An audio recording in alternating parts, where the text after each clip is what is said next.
Það ennþá frost. Það skítkalt úti maður. Það skítkalt, stutt í veiðina og ekki laustu smá kvíða við eigum veiðilaug snemma. Já, við erum búin að vera grimmir að skoða veðurspánar. Ég sá rauða tölur í gær. Já, það eru rauða tölur svona kannski yfir hádaginn. Já, en það eru ekkert hávar samt. Hvað sem því líður, þá ég var að uppgöta Hax. Nú? Góða fólki í Tókjó, Já. Tókjó Sushi. Helga tilbúið á vangjum. 30 vangir, 3140. Ég er að fara beint í kóreska í chilisósunni. Þetta hróðalegt tilbúið, þannig rúman 100 kall vangin, sko. Næs, herri, ég ætla að taka svona með í eldvatn, sko. Það góð hugmynd. Nestið, beint á bakkan. Beint á bakkan, maður. Já, ég hef aldrei verið á bakka með sushi.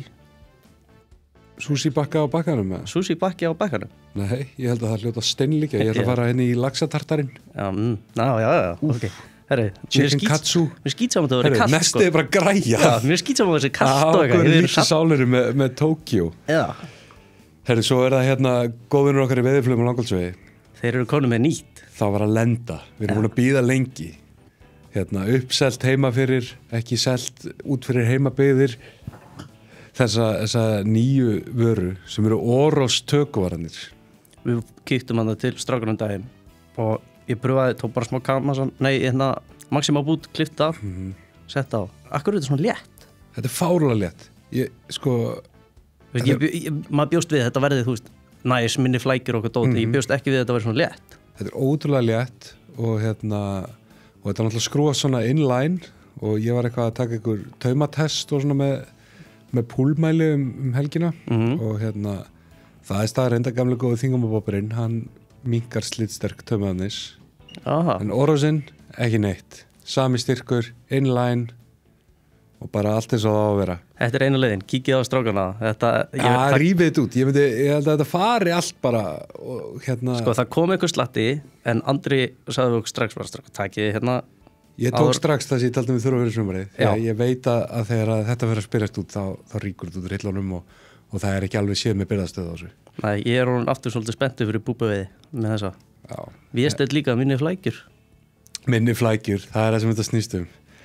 En Birgir, við erum að fá stórkostlegan gest til okkar þessa vikuna. Þetta okkar fyrsti, óskastilnefndi gestur.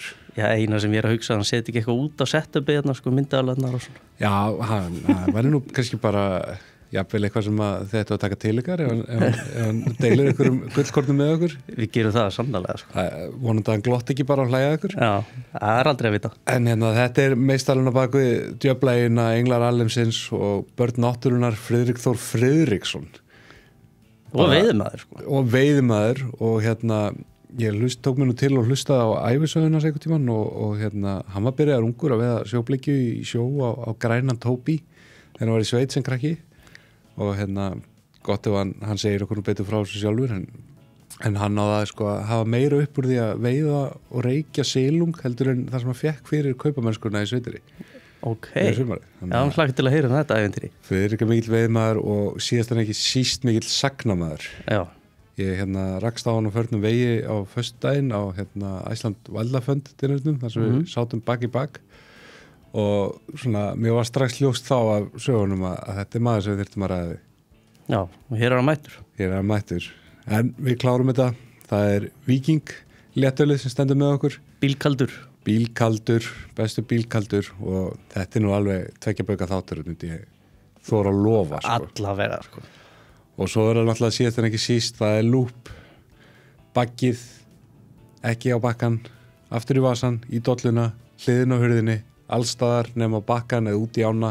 Ég vil ekki sjá einn hvítan póka í sumar. Ekki einn. Kíkinn á loopmerch.is. Loopmerch.is. Þetta eru gæða hettupissur. Já, geggjar hettupissur. Ég í einni núna. En Friðrik Þór Friðriksson, njótið. Friðrik Þór, velkomin í Hillin. Já, takk fyrir. Takk fyrir að gefa þið tíma til að spjalla eins við okkur veiði. Alltaf tími í það. Ég var að fræsa síðast sumar úr Húnavatnssýslunni yfir í Vopnafjörð, eldst til lax og datt niður á ævisöðina með Sigga á sálinni, lesin af Einari Kárasyni og skrifuð náttúrulega upprunalega. Já. Og mér þótti það fornilegt að þú ert í grunninn atvinnuveðmaður. Já, æskunni, þá var ég það, já, það er rétt. Hvernig kom það til? Já, það var bara þannig að ég var sendur í sveit, svona bara strax. Gat staðið í lappirnar og það var mikil hefð fyrir silungsveiði þar á Höfða og Höfðaströnd í Skagafirði. Og það var nú mest veitt í net, sko, og það var gömul kona, Bríet Guðmundsdóttir, sem sá þessa netaveiði og sá líka að reykja fiskinn og kendi mér það, sem sagt flaggan og setja hann í salt, minnir yfir eina nótt bara, og síðan var þurrkað sauðatað og þetta var taðreikt, en svo vorum við líka að stinga mó, þannig að við vorum með ekstra bragð og svo var svona það sem kallast svona the final touch sem maður slettir svona punkturinn við, þá fórum við og plattaði krakkana á bænum sem við vorum nokkuð mörg og að reyta með mér krækiberjaling. Það gaf alltaf mjög gott bragð í lokin, sko. Og Bríet var nú svona orðin ekki táaldruð en svona, hún var svona, það tók á, þannig að þetta einhvern veginn axlaðist að ég tók við þessu, sko. Og svo náttúrulega veittum við krakkarnir líka í sjó og á stöng þá? Á stöng, sko, já. Og einhverju 2 litli netastubbar líka settir út á flóðinu og á fjörunni segi ég og það kom aldrei mjög sjaldan lax í þetta en bara sjóbleikja og hana og svo bara leið og kom reykur af því að hún hafði hætt að reykja gamla konan, hún Bríet tíma, þannig að leið og vegfærendur sá að það komi reykur upp úr reykkofunum, þá var bara rjúkandi business. Dúndrandi business? Já, já. Þú tókst það fram í bókinu að þú haft meir upp úr veiðiskapnum heldur en kaupamennskunum bænum? Já, sko, þegar maður var svona á þessum aldri þá fekk maður svona málamyndakaup. Haldrættingur? Já, sko, bara held ég bara málamyndakaup og það var kannski 1000 kall á mánuði. Já, ok. En þegar ég kom heim, sko, mann ég eftir að þá kom ég með 30.000, sko. Já! Og það þótti alveg svakalega vel borgað, sko, en svo jókst þetta, sko, þannig að þeir sem voru í sveit með mér, þeir fóru líka í þessa útgerð, sko, þá var Jón Pálmason, sonur Pálma Jónssonar í Hagkaup og hann fekk eina lögn og svo náttúrulega bóndasonurinn Greta Friðriksson, ég held að hann fengi aðra og krakkarnir líka maður ekki svo gjörðlega, en þá svona fór að skiptast hagnaðurinn. Fór að fjarundan þessu? Nei, alls ekki. Þetta var alltaf jafn gott og skemmtilegt, sko, þannig að þá þurfti maður ekki að múta krökkunum til þess að reyta krækiberjalingi, sko, af því að þau voru hluthafar í apparatinu. Þetta hefur verið alveg rekstur í okkur alltaf? Þetta var alveg fínt rekstur, sko, en áður fyrr, sko, þá mútaði ég alltaf því að ég fekk alltaf að senda svo kallaða Macintosh-dollu og þá var alltaf einn móli fyrir að koma með góðan bing, þetta var náttúrulega ekki þungt á bakinu, sko, þetta var bara en svo var nokkri bólstrar að labba í myrkrinu þegar vorum að koma heim með þetta. Já. Nú finnst manni eins og þetta sé sko, mjög fjarlæri fortíð, en þetta í rauninni bara, þú veist, þú ert það sem kynslóð og foreldrar mínu, þetta er mjög nálægt okkur í tíma í rauninni, en þegar maður hlusta á lýsingarnir í bókinni og hefur einhvern veginn þessi sveitu sittið, já, svona ekki alveg í torgóðanum, en þetta hefur verið alvöru sveitamennska. Já, það var sem sagt engin, ekkert rafmagn, og vatninu var dælt upp í stóra tunnu, þannig að vorin þegar maður kom þá var blessaðar beljurnar það voru svolítið frekar á vatnið og þá satt maður alveg tímanum saman að pumpa upp vatni því hver belja drakk bara einhverja 3-4 lítra sko, meira sko, 3-4 fötur sko, þetta voru risa fötur sko, þannig að maður satt bara við og pumpaði og hafi fína tíma að hugsa á meðan. Já. Og varstu bara strax þarna fanatískur veiðmaður? Já, má segja það að því að það var tengdasonur gamla bóndans Antons, Ólafur, hann Hafnfirðingur, hann veitti mikið á stöng og tók okkur með og síðan svona seinna meir þá kom Pálmi í Hagkaup og hann hafði sko Fnjóská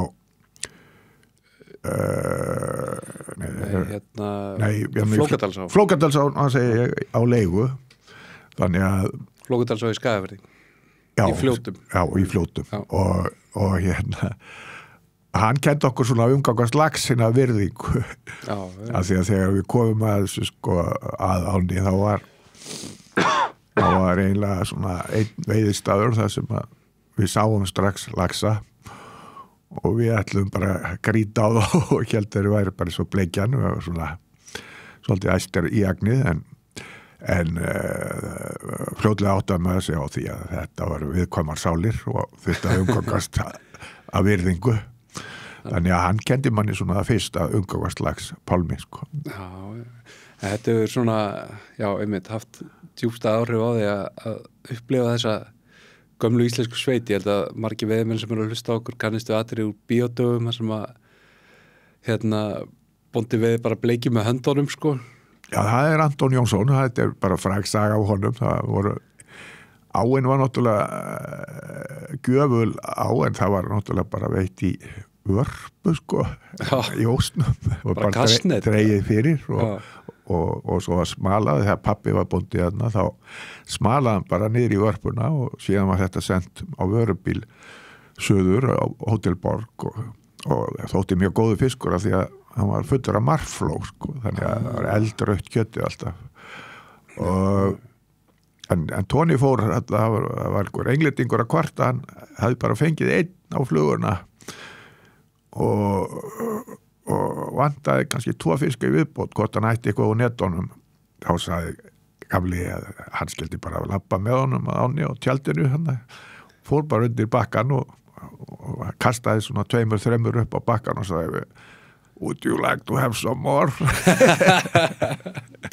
Þetta er alveg epíst ég man eftir að horta á þetta bara sem barn þegar myndir kom út og bara þetta ætlaði ég nú að reyna og ég hef nú sannlega reynt en kannski ekki með sama árangri. Nei, og það var líka svona þegar að þessi áeinstöðstönd hún náttúrulega er ekkit vassmikil þannig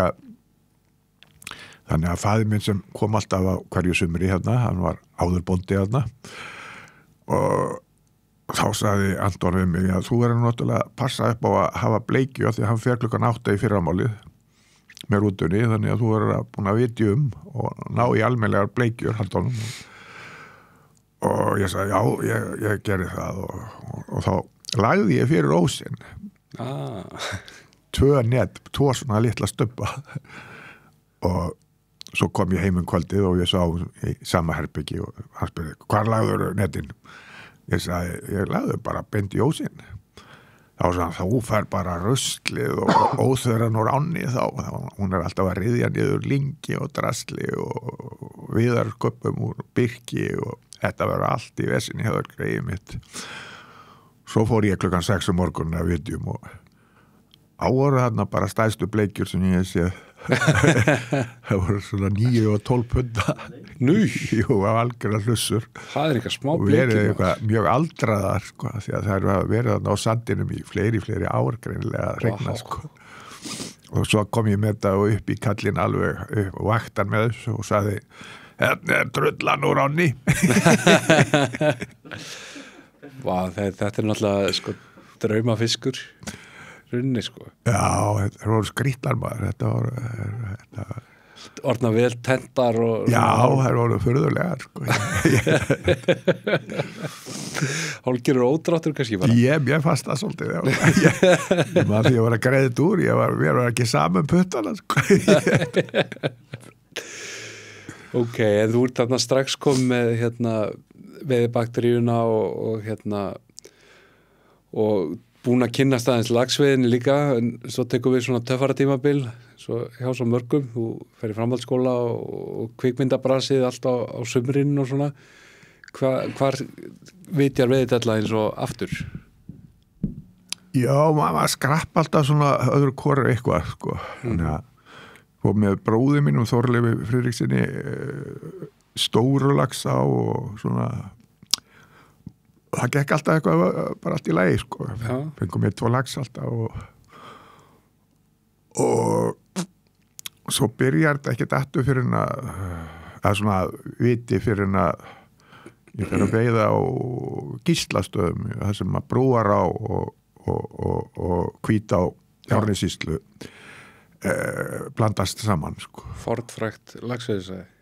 Já, það var svona mér skilst að þetta Gíslastaður hafi verið einn eyðilegasta jörð á landinu að því að einhver kona fekk að talið var taugaveiki og þá var hún sett þarna í einangrun sko. Ok. Svo kom í ljós reyndar að maðurinn hennar bóndinn á Gíslastöðum, hann fór í verð til Keflavíkur og var út allt að spila á harmoníku á sveitaböllum og svo eftir dúk og disk og nokkur ár þá kom í ljós að það var galli sem var með bakteríuna en ekki hún. Það var alltaf Árnes á móti og þegar kallin var í burtu þá þurfti bóndinn í Árnesi að fara að róa yfir til að gefa skepnunum og það þýtti ekki að konan smituð kona verið að gefa dýrunum á jötu sko og þannig að börn þessa bónda í Árnesi sko koma að máli við mig oft og þau höfðu aldrei átt í innilegu sambandi við föður sinna því þau þorðu aldrei að faðma hann eða snerta hann því hann hafi verið á þessu sykta bíl í Gíslastöðum. Þessi Taugavík í bæli? Já, Taugavík í bæli og svo var þetta notað í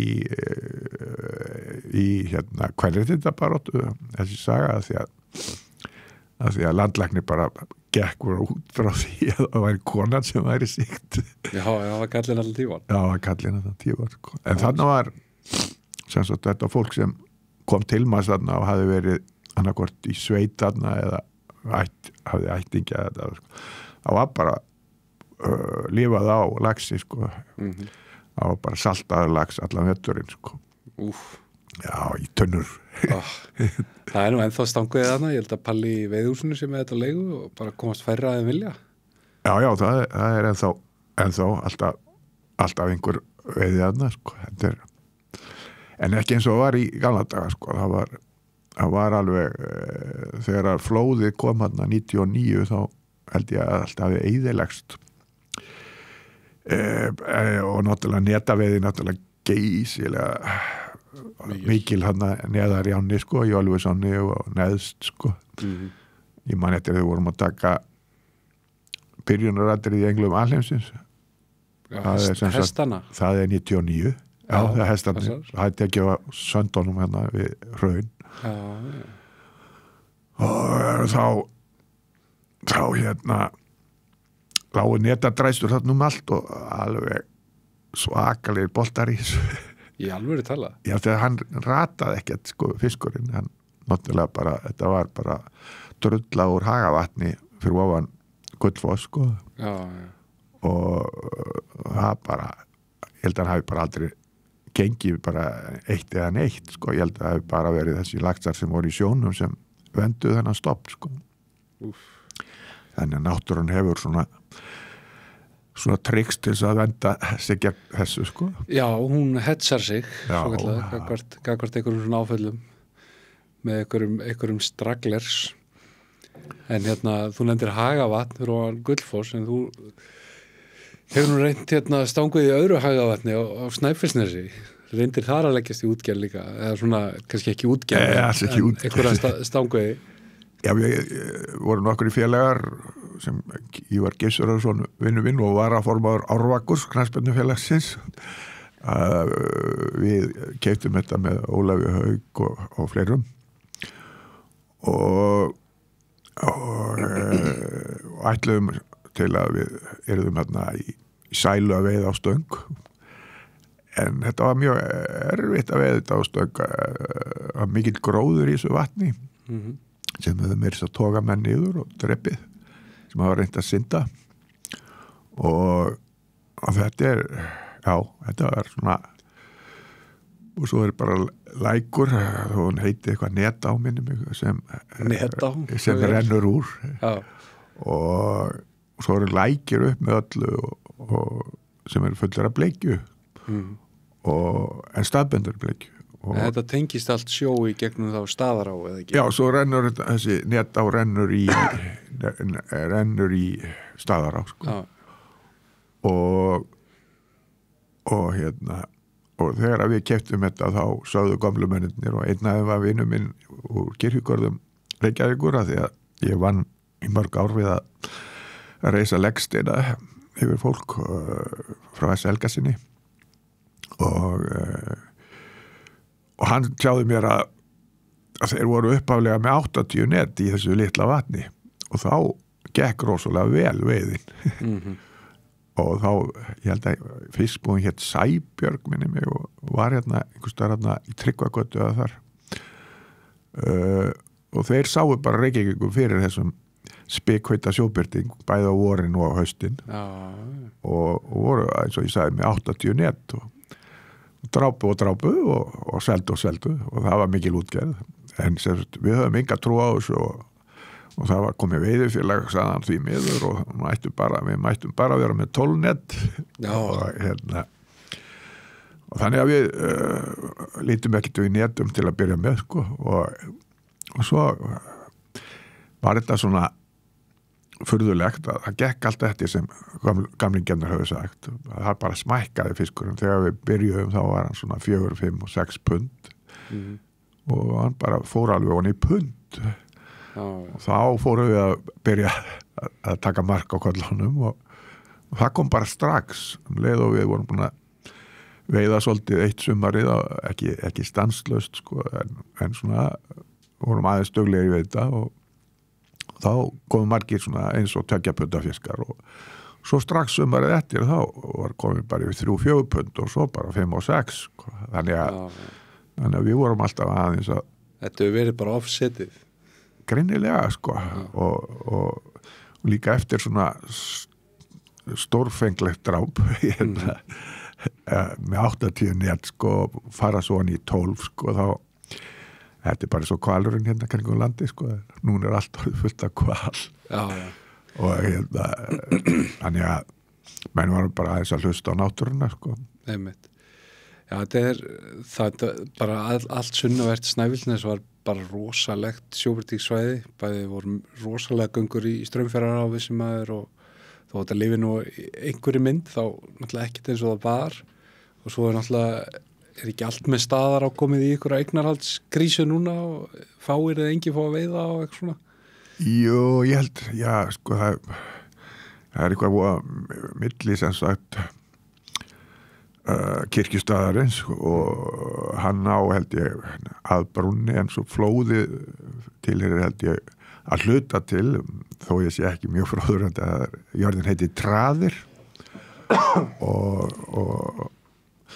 það var svona alls konar menn verið með eignarhald á tröðum og hafa ekki viðurkennt að megi selja veiðileyfi frá staðastað eða kirkjustafnum og það verið bara leiðið við handalögumálum hann gegnum tíð. Já, maður er eitt af því að það verið svona alls konar æfingar hann í gangi. Já, það var reyndar líka orðið þannig, það var nú einhver svona misindismadur sem var hann á bæ í kring hann einhvern tímann hafði ég leyft manni að fara hann á með stöng þremur og svo hafði hann orðið bara fyrir árás hann á Vassbakkanum og bara treysti því ekkert að hann væri með neitt veiðileyfi og það þurfti en þá var hann kunningi bróðum í sig á bakvið hól kom og hann var heljarmenni þannig að hann settist ofan á árásamannin og hringdi bara á lögregluna og beið eftir að pikkuð hann upp ég held að sá sér nú farin af svæðinu sko, vonandi þannig að þetta var svona mjög ég hef ekki veit þarna lengi sko, en ég á eðilega því svo seldi ég jörðin og með því skilir að ég gæti alltaf veitt sko. Þú þarft að fara að vitja Hagavatn ég ætla kannski að reyna það í sumar en eigandinn sem ég seldi hann dó reyndar í fyrra blessaður og yndislegu maður og eitt besti vinur bróður míns þannig að það ég veit ekki hvernig eignarhaldið verður á því í framtíðinni sko. Hann vann einmitt málið við staðastæðum Hólmann, þetta var í blöðunum það var afrek fannst okkur sem áttum þetta áður ná að leggja kirkjuna því að kirkjan átti þetta bara fyrir ef ekki að segja bara svona gamalt tricks kirkjunar að það var ekkja sem bjó þetta með 2 sonum sínum og þeir hurfu og það er eitt staður þarna í vatninu sem leggur aldrei þannig að presturinn náttúrulega gekk fram á þá helfrostna í klakkanum í þessari vögg og þá fór hann til ekkjurnar og sagði þeir finnast örugglega drengirnir ef þú heitir nógu heitt og miklu á kirkjuna og þetta var náttúrulega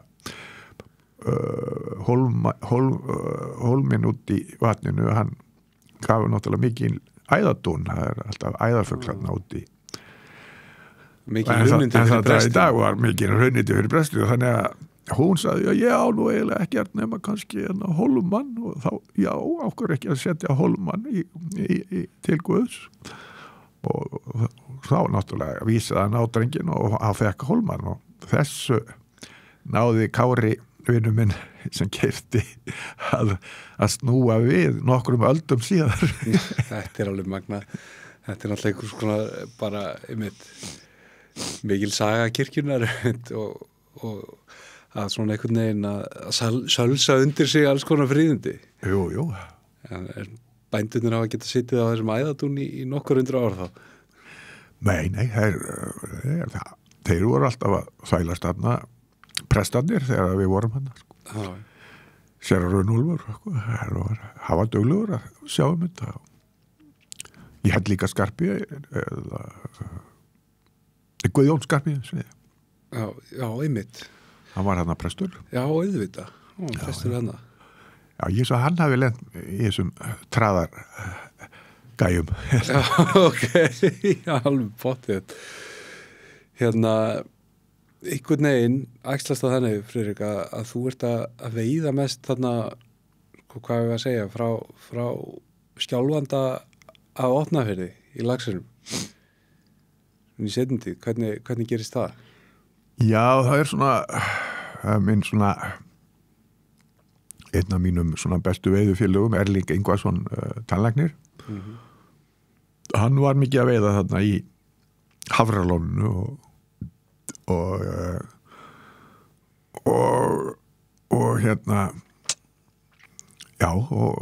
fór að hvetja mig að pröfa það og hann kendi mér á Hafralónsana og ég var mjög hrifin að henni bæði við það að opna hana og líka bara þegar fiskurinn var genginu fyrir Gústa þannig að mér þótti mjög vænt hana og þykir henn hefur nú ekki veitt hana lengi samt en verið að breyta því og svo var vinur hans Grímur Björnsson hann átti í land að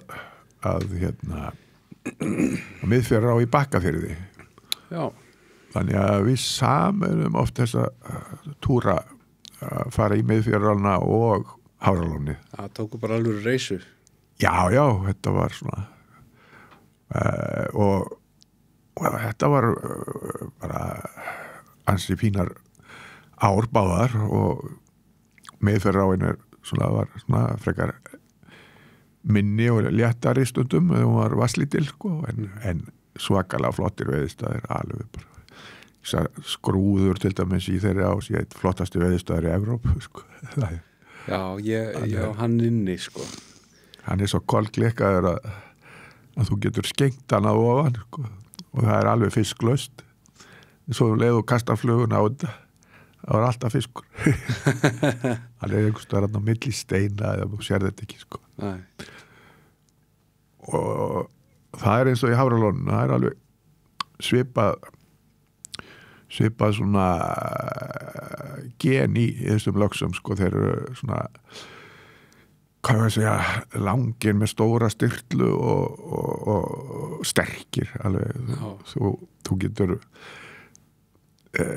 við höfum nú verið báðir reyndir veiðmenn að sérstaklega Erling þá mann ég eftir ég hef sett einhvern tímann í fisk og hann bara dróð mig niður einhverja 2 veiðistæði og þá sagði Erling alltaf þetta alveg 20 plus, þetta 20 plus og farðu varlega og svo þegar við löndum og þá var hann ekki náttúrulega 14 pund sko.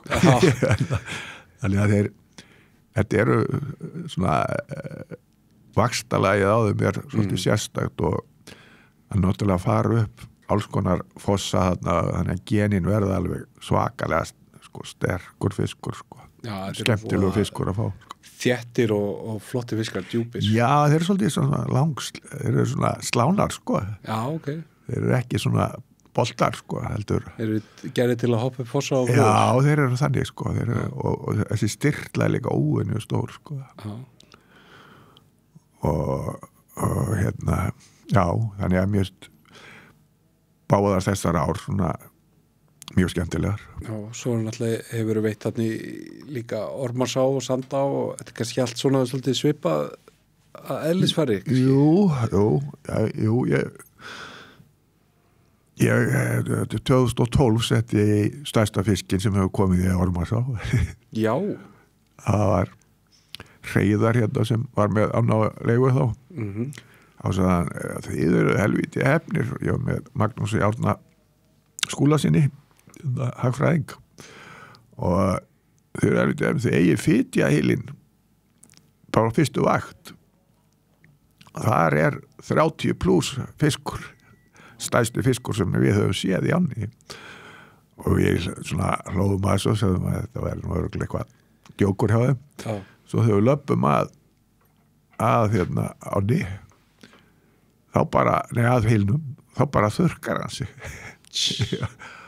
og bara segir verið þið velkomni strákar í smá fænd og hérna við tókum einhverja 2 minni fiska þarna en ekkert eins og stóra svo áttu hann næst síðustu vaktina og þetta er 2012 þegar óveðri kom yfir og þetta var í september. Þetta er að kindurna grófust í fönn 10.000 dóu og hérna og þá komum við að Fitjahyl og þá svona ekki byrjað að snjóa en helvíti mikil slitta svona og ég með Monroe Killer og litla svona hún hefur kannski verið 12 eitthvað og nema hvaða hann tekur þetta fiskurinn og ég með hann alveg bara í 3 tíma og tralalala 3 tíma og allt tekið upp á vídeo. Já.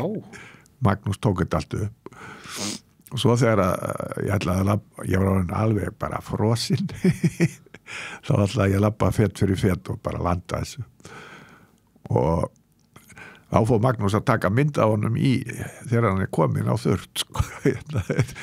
eða ekki alveg komin á þurrt alveg og þá og ég byrjaði að öskra bara sporttaktan bara og hérna þá bara slapp hann og hérna og fluga var alveg nöguð alveg sko bara búið að japla á henni alveg og ég segi djöfullin en ég kasta samt að bara gat varla kasta á hennan stein sem var að núti það var í Efri Fitjahyl og það kemur bara helviti góðu fiskur og við löndum henni og það var hrygnarnas krút legin alveg. Hún hefur verið svona 22 pundar og síðan bara lögðust við vengir eða ég vengur bara og og það var bara til hádegis og þá kom svona stilla og Maggi kom og sagði ég get bara ekkert veit þetta einn maður, þú verður að koma og ég sagði já förum þá þarna upp í Brúarhyl og það var bara fiskur á í hverju kasti það var alveg ótrúlega raskot í þessu djöful veður? Nei, það var kom stilla eftir þetta veður sko versta veðri gekk yfir nóttina sko en þá fóru Hreiðar og þeir upp í Miðfjarðará allir sem voru með okkur allar stanginnar nema þeir voru nú bara 2 stangir en þeir voru 4 og horfðu honni í skrúð og þá sagði þeir hefðu séð stæðstu fiska sem þeir hefðu séð í ævinni heldur voru 2 svona þeir sögðu 40 pund það mjög auðvelt að mæla það að ofan sko frá skrúði sko þannig að þetta verður svona 120 cm fisk Shit. en þeir enda að veiða og daginn eftir þurfti svo að fara í bæinn út af veðri sko. Hvað heldur þetta að vera stórfiskur sem að laga fjæður hana? Það var svona bara 30 en það var svakalega átök sko. Bara 30%? Ekki nema. Er þá til smá vídeo af honum spirklandi í fjöruborinu eftir hann? Já, sko það er til mikið að myndum að mér að berjast við hann sko. Og það er til mynd af kettlingunni líka. Ertu búin að jafna það á þessu? Já. Var 22 punda bara svona smá sárabót eftir þetta? Já, nei, hún var fín kettlingin sko. Ég mynda mér með henni sko. En nei, ég hef svona já, ég fengi marga fiska yfir 20 sko. Þannig að en þeir hafa verið miklu fallegri. Já. Hvað þau á Tokyo Sushi, þeir standa með okkur í þessari dagskrárgerð. Þetta bara með lax úr landeldi og þeir eru alltaf með þessa spurningu hvað er uppáhaldsflugan? Er það Monroe Killer eða? Já, sko já, ég veiði nú mikið á flugu frá Pétri Stengarims, vinni mínum. Já, stórmeistara. Stórmeistara og núna á Elliheimilinu á Húsavík. Já, ég heimsótt hann við þar og tók upp viðtalegan. Já, og hann náttúrulega hefur svona mest í áhrifavaldur sko og líka gegnum Erling. Og ég fekk, hann gerði aðra sem heitir Erling Dentist. Erlingur er tannlæknir eða ekki? Jú, og hann er enda fluttur frá Akureyri og komin í Hafnarfjörðinn með tannlæknastofu þar og svona, hann hefur haft mest áhrif á mig svona, eins og þessar flugur eins og Sally og sem Pétur er að gera sko, Bill Young og þetta dóta, þetta er voðalega þetta er bara þannig að ef maður hefur tíma til að skipta þessum flugum maður veit að fisk hann stendst þetta ekkert. Nei, svo er náttúrulega bara Bill Young líklega fallegasta íslenska laxaflugan. Hún er bara jólatrið okkar. Já, þetta er bara svoleiðis. Já. Þannig að ef að setja Bill Young sem tók ég á fluguna, ég er mjög sáttur með það. Það er geggjum fluga. En þú lít þá að veit svolítið í aðaldalinn líka. Já, það er ég og Elling kynntust þar sko. Hann kannski á löngsaga bara með en já, við kynntust þar sko, þannig að já, það verður skrítið að koma í aðaldalinn í sumar og engin völundur. Já, það er það er sorglegt. Mikil góðsögn af völli og að græni sér og kyn leki ekki aðnum bakkana. Já, svo fallega minningar svona að vorum sko þegar við vorum alltaf svona mjög góðir kunningjar og svo svona hann kom oft og líka Pétur þegar hann var þegar hann nefndi að var að veiða sjálfur sko þá komu þeir alltaf með svona smá trikk svona til þess að fengið örgla fisk. Þetta er náttúrulega alveg einhvern veginn sér samfélag eða þjóðflokkur eða köld eða hvað maður á að kalla þessi nesveiði þarna og allt þetta fólk í kringum þetta? Já, Árni Pétur og þetta og svo sonur hans Hilmar núna og svona, þetta er alveg. Það gengur í erðir. Og Steini, þetta er. Já, Steini í Straumnesi. Þetta er bara svona hlutur af bara vína fjölskyldunum hans, sko, þannig að það er frábært og það er svo gaman að einsaga Pétri hérna Stengrís þá var ég að veiða í Sandpolli og það er hérna fyrir ofan díaveiturnar og það er rosa mikið slí í ánni og ég bara man ekkert hvað ég var með undir og þá kemur hvað ertu með undir Friðrik minn þá sagði ég bara með þetta hafi verið salli eða eitthvað frá honum samt og svo nei, settu Green Highlander á svo setti ég Green Highlander á og það gerist ekkert og svo lemur að, hvað ertu með? Já, þú er að setja smá sökkanda á þetta og svo setti ég sökkanda og byrja að kasta og gerist ekkert á sér þú byrjar að streppa allt og fljótt inn og láta að leka hérna grinningarnar hérna, hann tekur þar lemla bara fyrsta rekið og fiskur sjálfsög það bara gæta hann alveg upp á sko.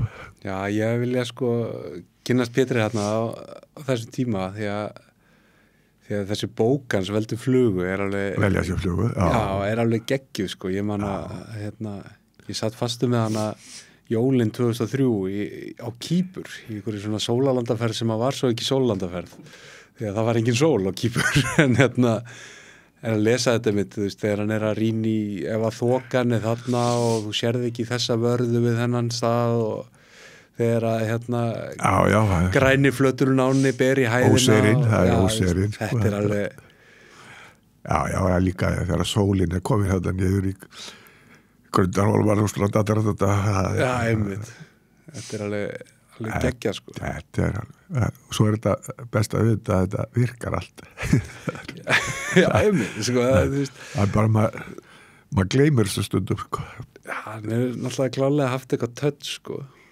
já, hann næstu eins og skegg sko, hann er rosalegur sko já. En þú lítur ég einhverju hluta vegna, við minnur að þessi gamalt viðtal við úr sportveifblaðinu eða eitthvað líka og tengi ég svolítið líka við Orra Vigfússon heitinn já, við erum frændur sérst, hann er ættaður úr Fljótonum eins og ég auðvitað og hann hringdi náttúrulega alltaf í mig og þegar það voru og þá var ég að veiða í Laxdalsfélaginu þá var ég ekki búin að kynnast nesinu sko já. En þá var Hólmavastíflan var þá með Laxdalsfélaginu sko þannig að það var svona einn af mínum uppáhaldsveiðistöðum og er hann í dag sko. Góða minningar Hólmavastíflu? Já, fínar sko sérstaklega góð minning það sem ég veit ég landaði ekki fisk það var bara svo gaman það var hérna Skarphéðinn hérna arkitekt og konans hérna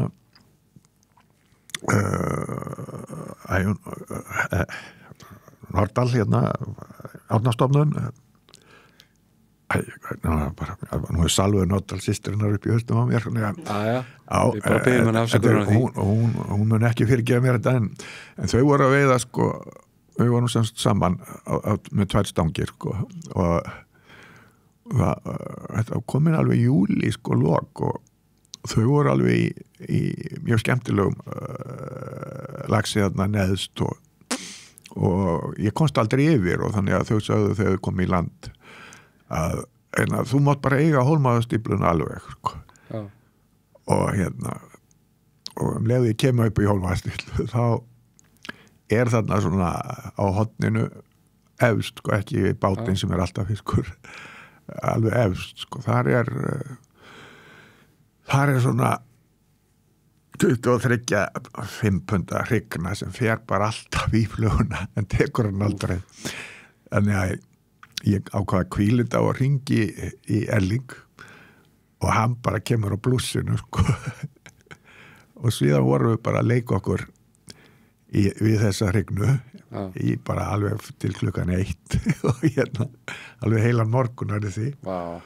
Hún tók aldrei en hún fór alltaf í helvítisfluguna og annarkvort hérna tók hún á hælinn eða sporðinn og hérna eða gerði eitthvað við hann sko.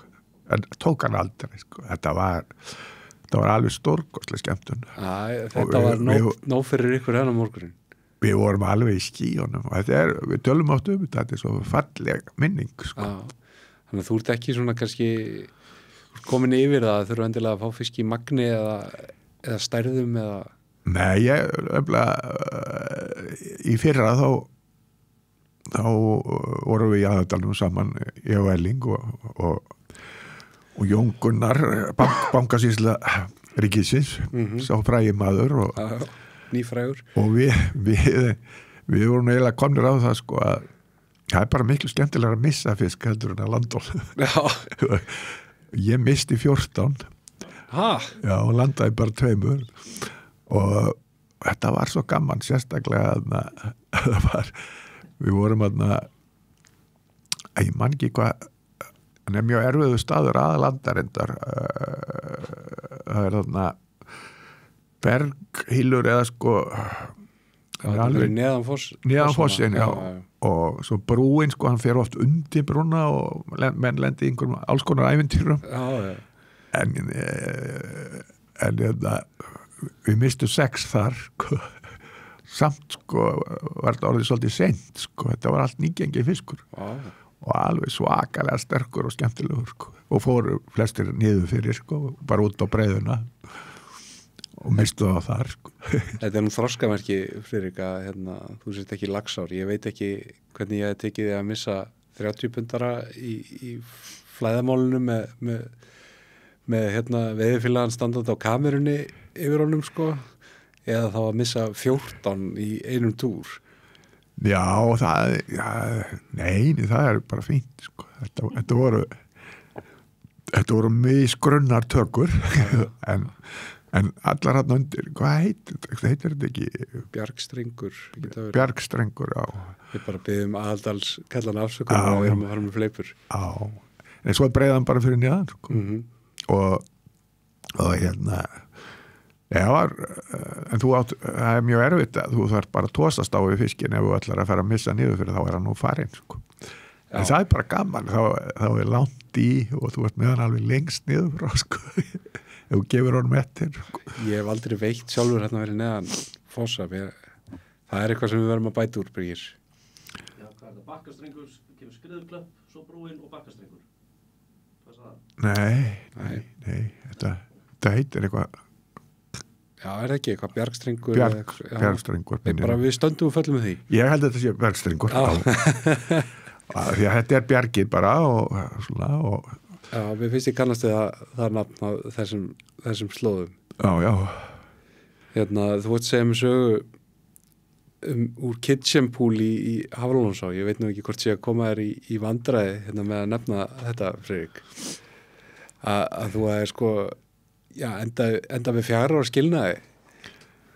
Jú, það er málið. Það er þannig að vorum að koma sko konan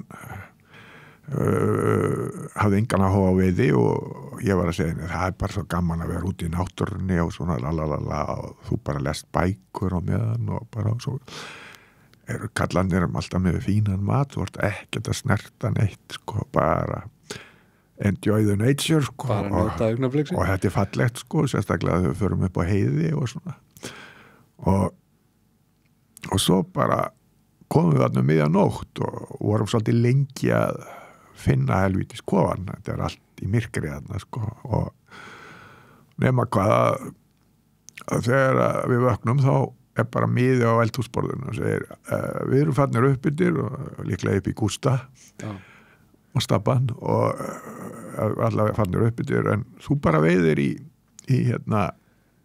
kitchen pool númer 7 þeir beint fyrir neðan húsið þú bara sérð alveg hvernig þú veiðir þetta og hérna ég fer hérna út og klukkan kannski 8 eitthvað svoleiðis og svo bara set ég að því að konan heitir Anna María, þá set ég Maríu litla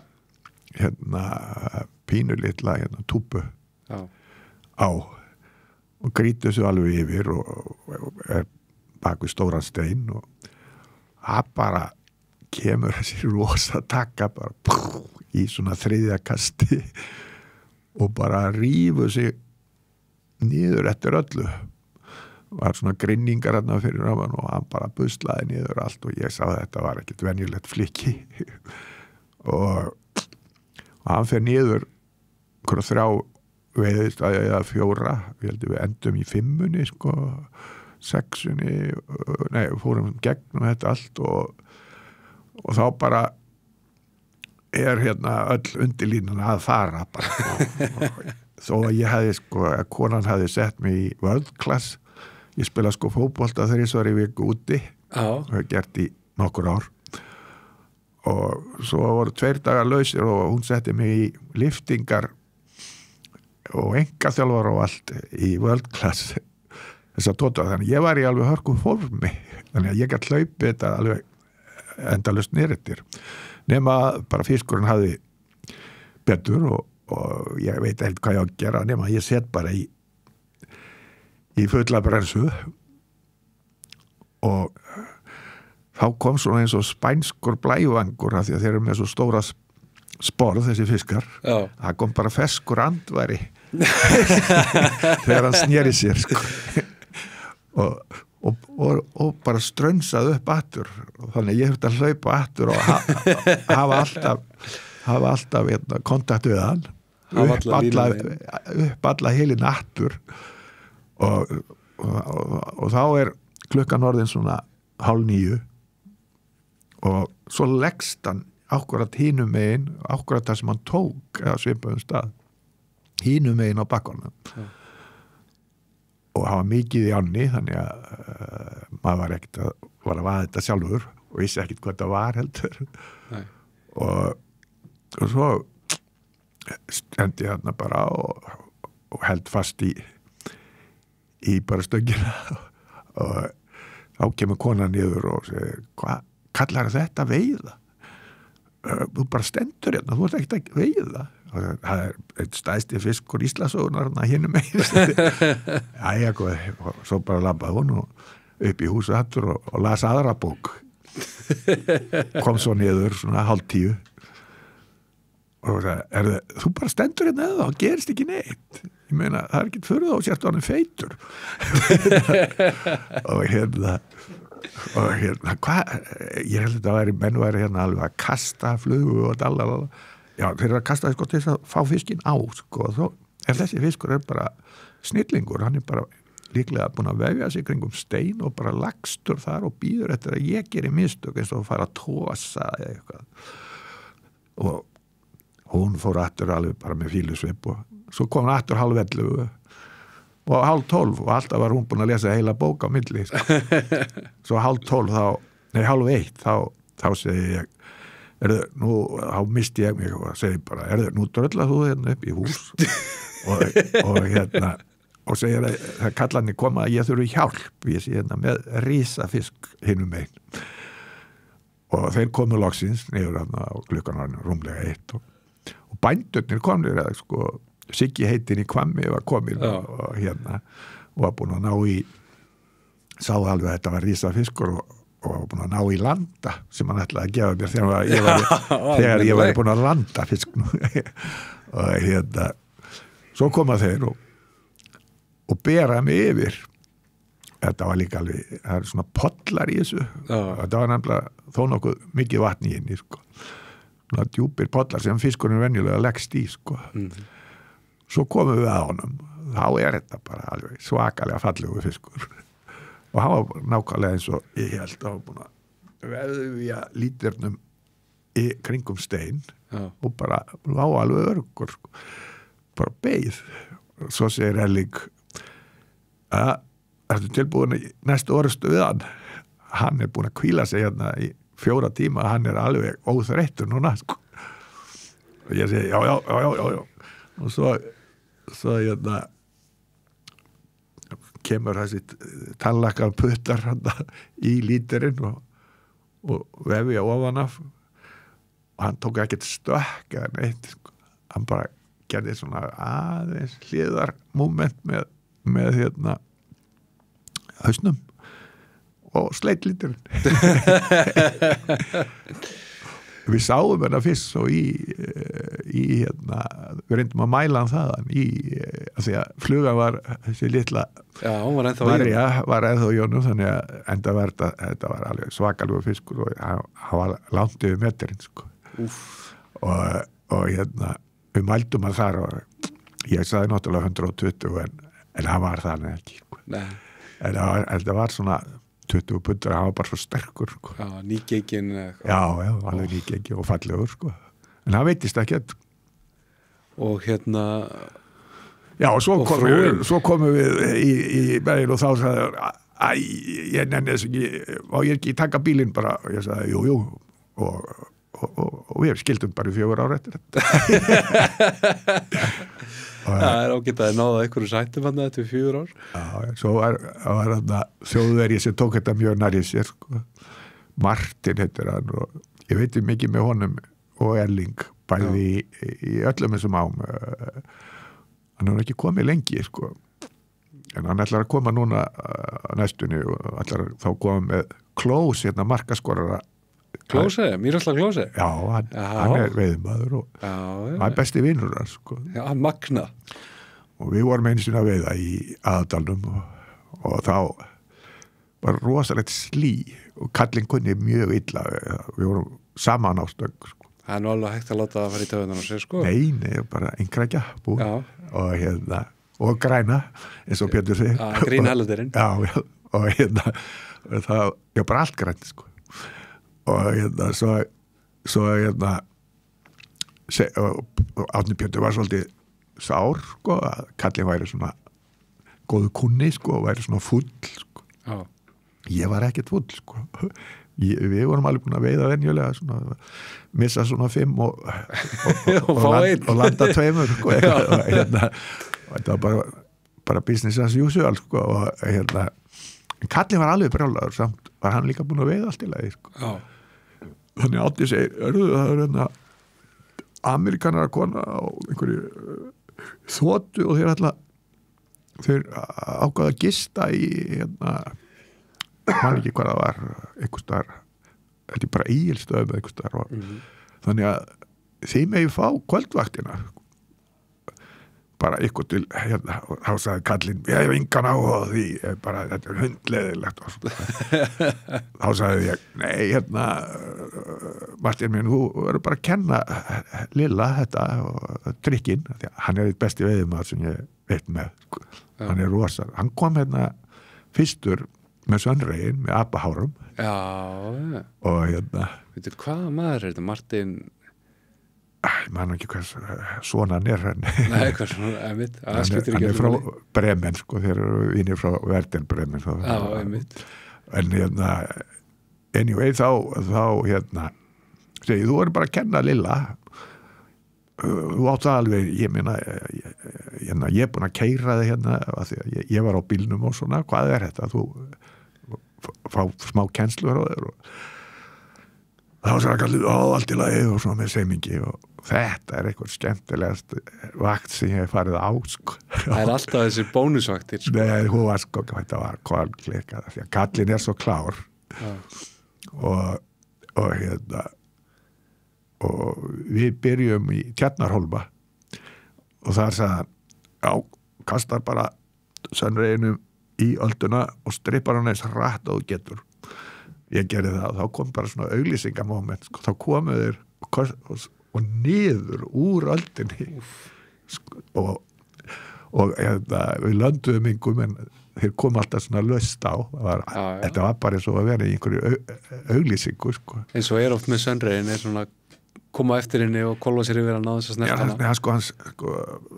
bugðunar hann sem hann heldur sig alltaf fyrir ofan sko. Hann þurfti að snúa sér við sko. og elda svo að því hann, þú streppar það eftir öldunni sko.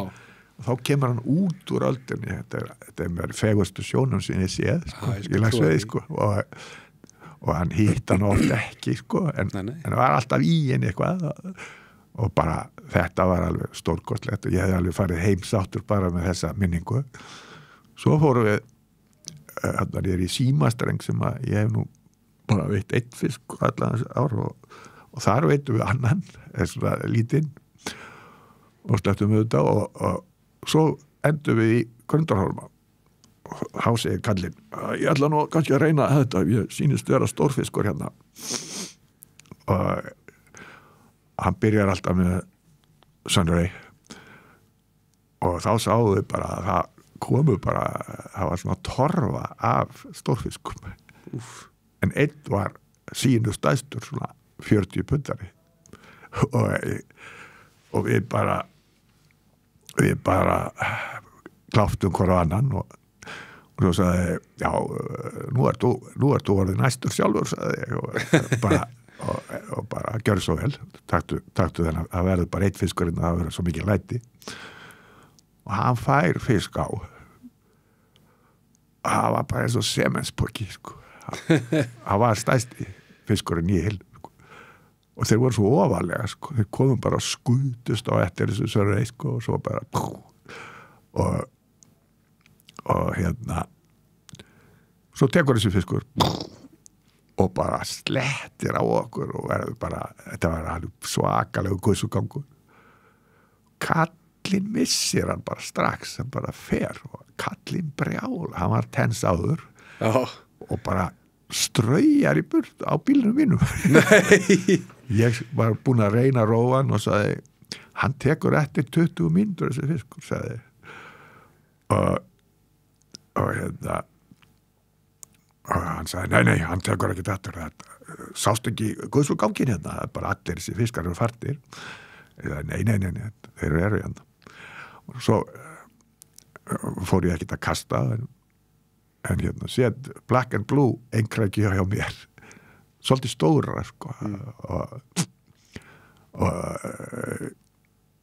og kasta bara á í fyrsta líklega sami fiskur og hann fer í það klettur svona neðar og ég held að hann væri að fara sko bara niður strömmið sko. En hann skutla sér upp á klettin lendir í klettum og vangaðist líklega við það bara eins og það væri rotað og svo bara ég skildi ekkert í þessu sko, hann bara kom alltaf til mín eins og kartöflubóki já og svo fór hann alltaf í djúpið og svo bara dróði hann aftur bara eins og kartöflubóka og þetta gerðist alveg þá til að kallinn kemur og þá komur rosalegt slí á hérna líturinn og yfir og þá þegar fiskur fær yfir augun sko, þá verður hann alveg rólegur sko, þá ekkert mála sporttakan eða háan eða whatever hvað þú gerir bara að gefast upp partinn og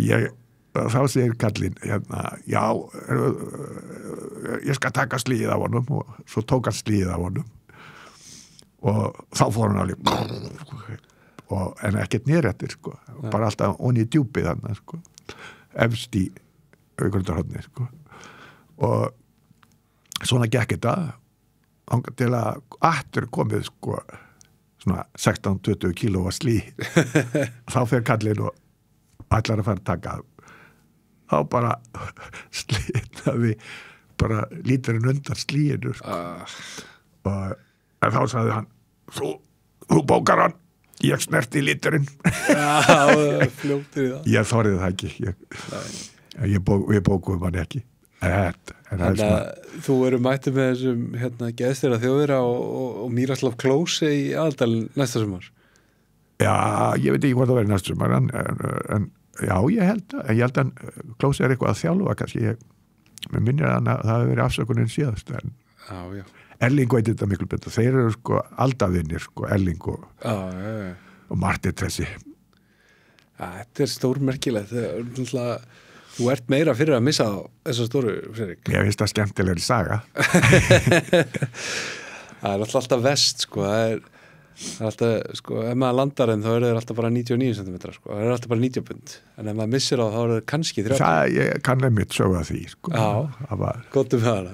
Já, ég bara, hún er svolítið löng, en... Já, við erum ekki bundnir að 90 mínútum eða hverju sem. Nei, það var í Hæðarenda, fyrir neðan brúnna, sko. Þá var síðasta vaktin, morgun, og ég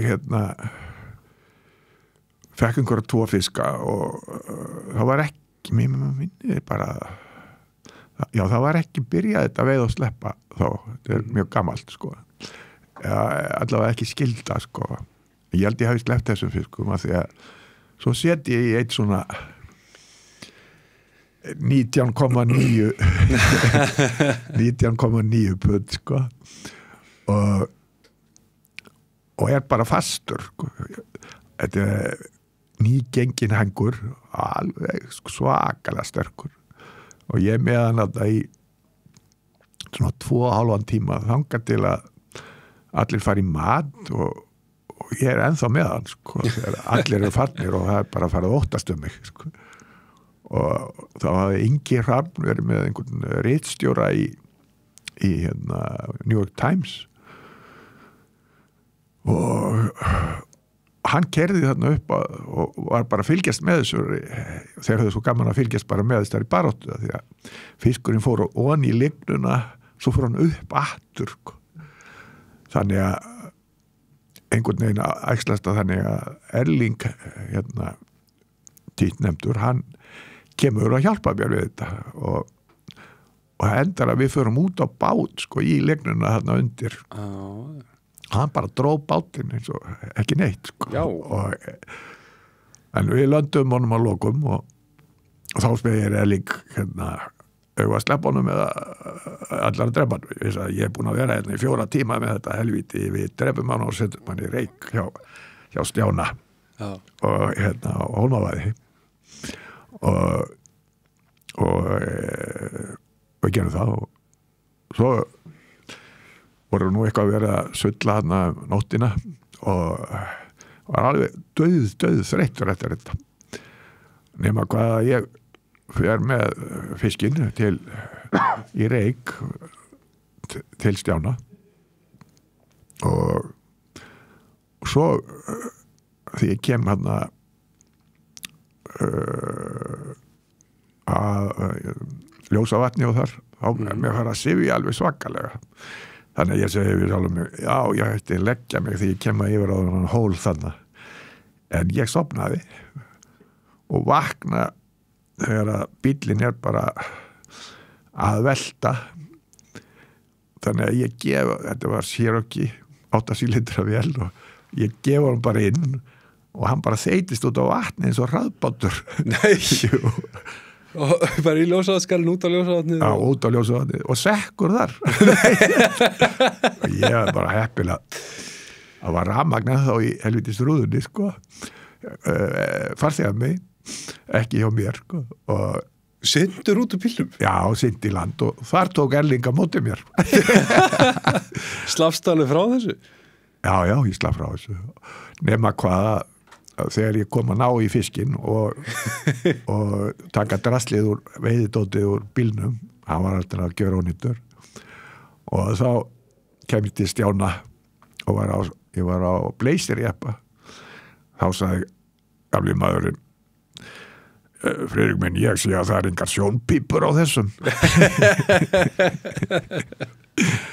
Já, þetta var... Þetta er skrautlegt, maður, og bílli bara dregin upp á vatninu og... Já, krana, hann stærsti fiskur sem hefur komið upp á vatninu.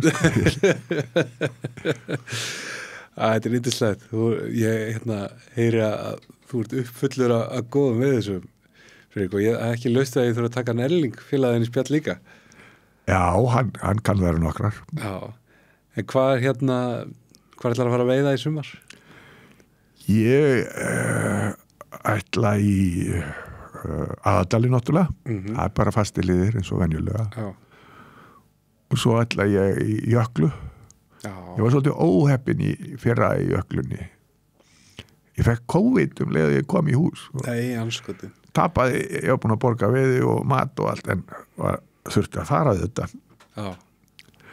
og svo fekk ég einn dag í einhverja sárabætur og fór með syni mínum og það var bara mjög skemmtilegt ævintýri þar sem ég lenti líka. Þá erum við í G-strengnum. Ég hef nú ekki þorað að bóka hann í G-streng.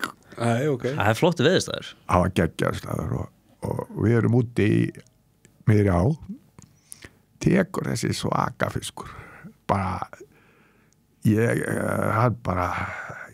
fór ekki að hlaupa með honum sko, en hann rúllaði ég hef með 7 sem ég hafði að láni þannig að ég var alveg búinn undir allt og en hjól sem ég aldrei verið með áður en ég let hann bara rífa út á þokkalegu brensu bara hann reif og alveg og fór niður að Laxáni litlu sem rennur í fyrir neðan hann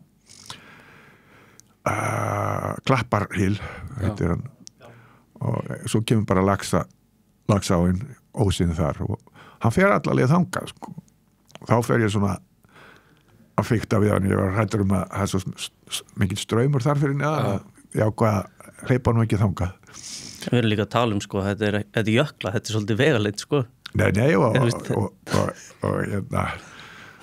þá segi ég við strákin ég landi yfirleitt ekkit fiskum nema þau séu svona með há, en það er alltaf háur í bílnum, það er eiginlega allt til alls í bílnum og ég segi við strákin ég held að það þurfi netta á þetta þá segir hann, hvað ég trúi nú ekki allir sem hún segir sko. Þá segir jú, þetta er svo byrjaði ég að halda yfir hann og ég held alltaf að ég væri með kontakt við hann þá stekkur hann og þurrkar sig bak við okkur þá sagði strákurinn já, ég trúi þér, þetta er risi það var alveg svakalegt fliki sko. Var það búin að draga alla línuna bara onni í vatnið? Og ég held alltaf að ég væri í kontakti en það er kannski út af ókunnuleika við hjólið ég veit og ég veit mikið á Greyline sko, sjöan er miklu minni sko, en ég veit ekki hvað það var en ég var með hann alveg í 20 mínútur eftir það sko. Og en hann fór leið og hann fekk einhvern botn sko. Þá fór hann en það var nýgengi djöfull sko. Það var alveg sjálfræður þegar hann þurrkaði sig sko. Það eru flottir fiskarnir hann í jöklu margir. Já, þeir eru náttúrulega gaman að fá hann á þarna sko. Það er svona svo hólakvörnin sko. Það er svona meiri matakista bara. Já, það er svona en það er samt það er alltaf svona 24 pundarar þar og ég vorum hann í hitti fyrra á var bankasýslan að veiða í hólakvörninni þá kom svona 24 bara upp úr þurru sko. Maður sá hann ekkert koma, hann kom bara allt í einu sko. En fór bara í fluguna sko, búið, hann var bara orðinn pirraður sko. Já, þannig að þú ætlar að vitja jöklunar aftur, vonandi bara að náðu þeim á land þetta skipti? Já, það er svona jú, við reyndar lönduðum einhverjum fiskum sko í jöklunni fyrra en nema, það var allstaðar fiskur nema á uppáhaldstaðnum mínum hreindýrabakki sem er beint fyrir neðan veitingastaðinn það er rosalega flottur staður og við vorum í hitti fyrra eða þar áður þá var það aðalstaðurinn sko Janni en núna var eini staðurinn sem við fengum ekki tökku ég og strákurinn sko en við vorum náttúrulega mjög stöðt við vorum bara einn dag 2 vaktir sko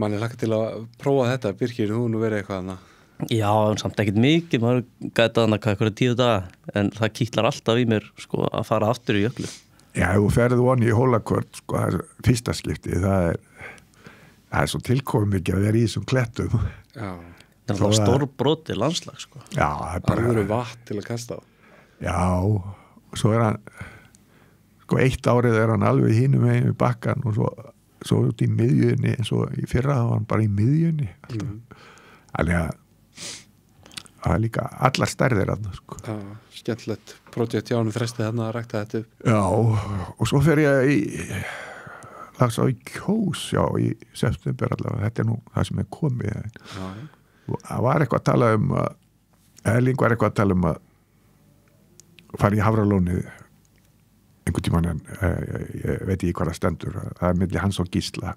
Já, þeir finn út úr því Þeir finn út úr því kallandir sko. Mér rámar einhvern veginn í það og ég svo sem tölum það hérna áður við fórum að taka upp að þú hefði nú verið búin að taka upp með hann Jóhannes Sturlaugsson svolítið úr Þingvallavatni myndefni að Þingvallavatni Já, það er mörg ár síðan sem við byrjuðum á þessari mynd og tókum nokkur höst sko, aðalega í Ölfusánni og líka í Þorsteinsvíkinni og já, en við höfum ekki klárað hana og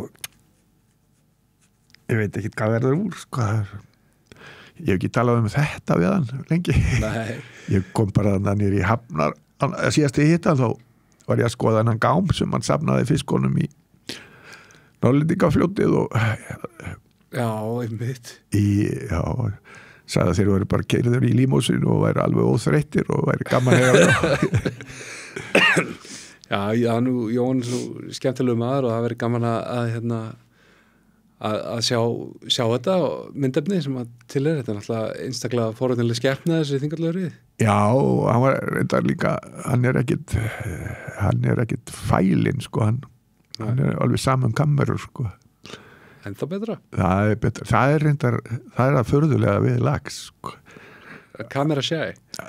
Nei, þeir eru sko ekki sjæ sko. Þeir vilja bara vera í kameru sko. Það er einhvern veginn akkurat öfut við það sem að þegar við höfum reynt að taka uppbyrkir þá gerist aldrei nokkuð skapaða hlutur. Já, sko, ef þú ferði í kafarabúning og ferði undir vatnið legur komin onni þá er eins og sért ekki lengur ógn við þá eða eitthvað. Nei, það er bara þú fer bara með myndavélinu upp að þeim það er alveg ótrúlegt og eina sem þeir eru hrættir við er bara tvennt það er þess vegna ofmetið að vaða sérstaklega í möl ef þú klessir saman steinum þú bara sé þetta gerast á myndavél það er háaði sem þeir þoli ekki þess vegna ámaður ekki að vaða mikið sko. Þegar ég fór síðasta vetur til Argentínu við Sjóbyrting og þá vorum við neittir til þess að taka naglan á skonum. Já. Þeir eru alveg á því að fiskurinn heyrir í þeir bara við bílinn og með nagla sko. Já, þetta er alls ekki ofmetið hvað er og svo er hitt að skugginn og þeir voru meiri sem það ef maður þurfti að fara sko yfir ána til þess að kasta á fisk þá letuðum maður lappa niður fyrir veiðstæðin fara yfir fyrir neðan fiskinn því að hljóði berst niður með strömmnum lappa svo upp, frekarinn að vaða bara beint yfir og kasta á það því að þeir voru alveg handvissur að þeir heyrði í manni. Þeir gera það laxar sko, það er alveg örugt sko. Já.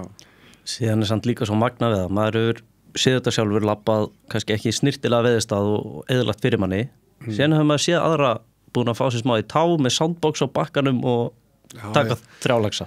Þetta verið stundu verið læg og stundum einhvern veginn skiptir allt það er eitt besta dæmi svona sem það er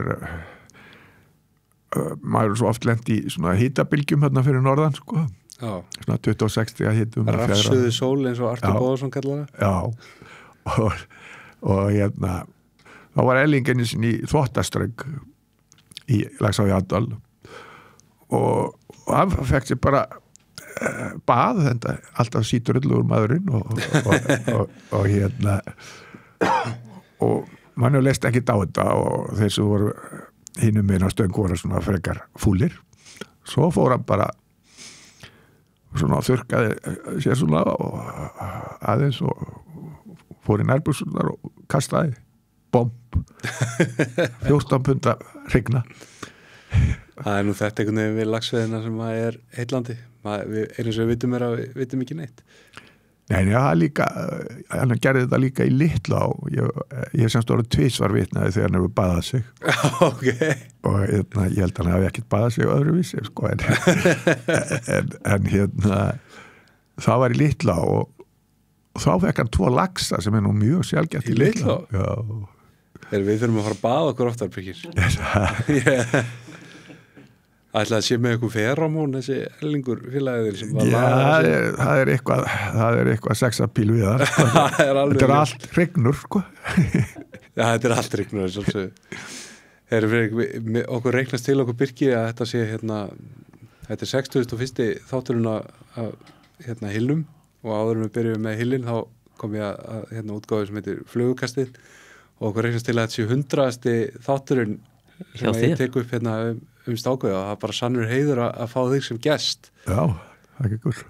Þú ert eini óskast tilnefndi gesturinn sem hefur komið til okkar. Já, takk að þið fyrir sömulegis, þetta er búið að vera gaman bara. Bara takk kærlega fyrir spjallið. Já, sömulegis.